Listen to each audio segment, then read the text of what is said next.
गोटे गाँव रे स्वामी स्त्री 2 जन थिले। सेमानंकर वर्षकर गोटे पुओ थिला। स्वामी अति अधिक ईश्वर भक्त थिले।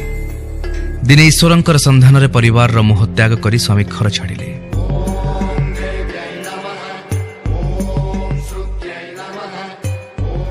घरे पड़ी रहिले स्त्री और पुओ।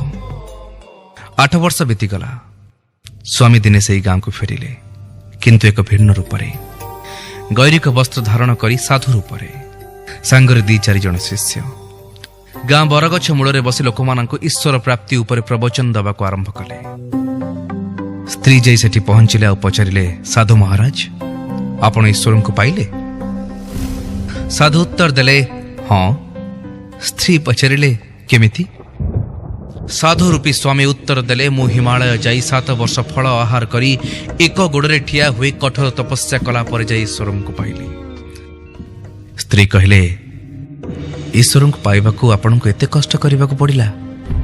मु भी ईश्वर को पाइछि, मते किंतु एते कष्ट करबा को पड़िलानी। साधु हसले और कहले, काई तो ईश्वर को मत देखि परिबो? स्त्री उत्तर देले, हाँ से स्कूल जाइछि, 4टा बेले फेरिबो, फेरले नहीं आसीबी, आपण भी देखि नेबे मो ईश्वर को।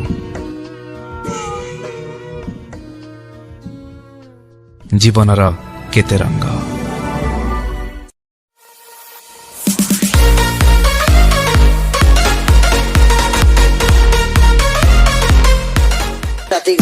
मैं भी बैठा मस्ती में, खड़ी है बिहाइंड तो फिर आग लगी बस्ती में। Baby are you fine, sip करूं वाइन, क्यों तो इतनी हॉट है मैं।